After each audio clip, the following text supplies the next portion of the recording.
in this particular family that he starts, he creates 10 demigod kings. And demigod, in its ancient understanding, is the offspring of a god and a human female.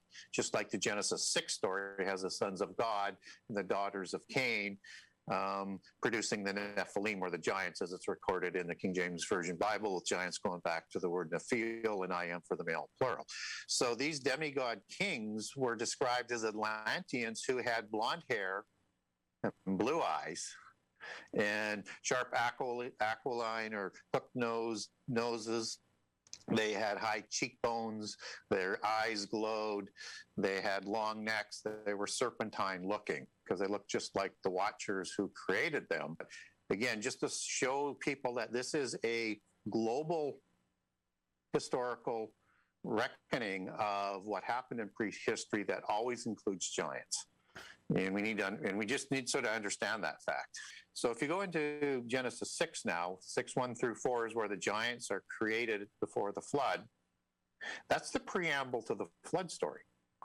So what happens in Genesis 6, you get the creation of the giants, and you get the Noah's commission because of what the giants are doing, and then you get the flood, all in chapter 6, and then 7 and 8 and 9 are going to cover the flood and shortly thereafter. So it is the start of the flood story. There's nothing to separate it. And in all accounts around the world, it's the giants that are causing the gods in the polytheist perspective to destroy the earth because of the destruction and the horrible things that the giants are doing. I think both are controlling the information for their own power reasons.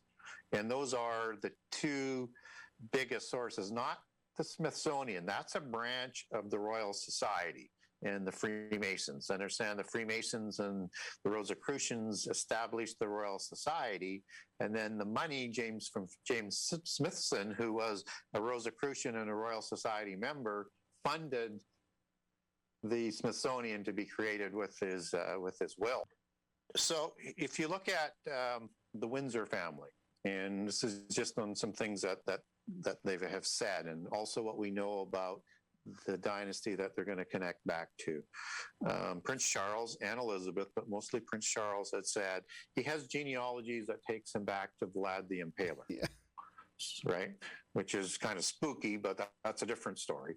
And he was a red-haired, hazel-eyed, pale-skinned, Tuatha De Danann descendant from Scythia that they take their genealogies back to.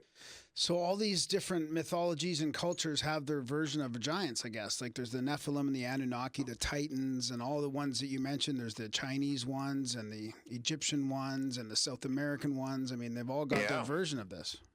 They do. Yeah. So like you have the Myosi in China, or you have the Datria, the Azuras, and several other names in India.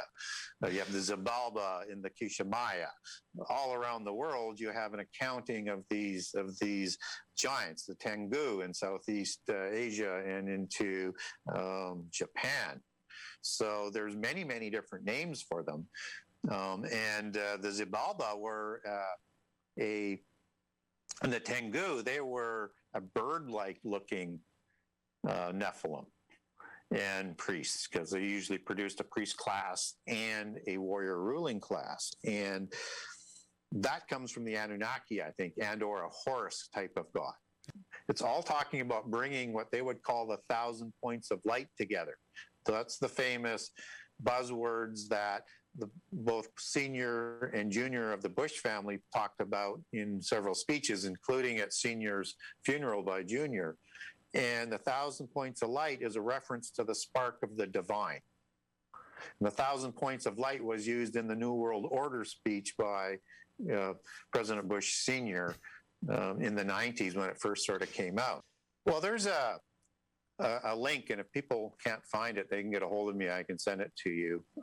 It's a link where it has old newspaper writings. Right. That I was talking about earlier, starting in about the 1850s. Yeah. And again, all of those findings, they go to the universities and then to the Smithsonian or right to the Smithsonian, and they just kind of disappear. I think from a contemporary basis, those are the best ones to look at, and then look into the Peruvian skulls. Right. Yeah, and can I just touch on a few names out of the Bible that are giants? Yeah, yeah, just so that absolutely. people This know. is like the who's who of giants. I mean, people are familiar with the name Nephilim. I also talk about Rephaim. So Nephilim only shows up 3 times for giant in the King James Version Bible. All the other 25 times it goes back to Rephaim. The Rephaim are the post-diluvian giants.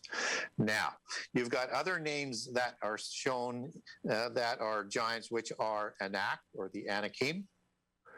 And you've got the Emin, and you've got the Zuzim that I mentioned earlier, the Amalekim, the Horim, the Zamzuzim, the Avim, the Hivim, and the Horim.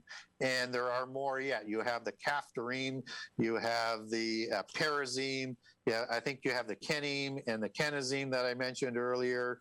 And you also have the Caphtorites, the Caphtorim as well, and the Chetharim that are mentioned. And that's the main ones that you're going to see talked about in the Bible, but they don't always say they're giants.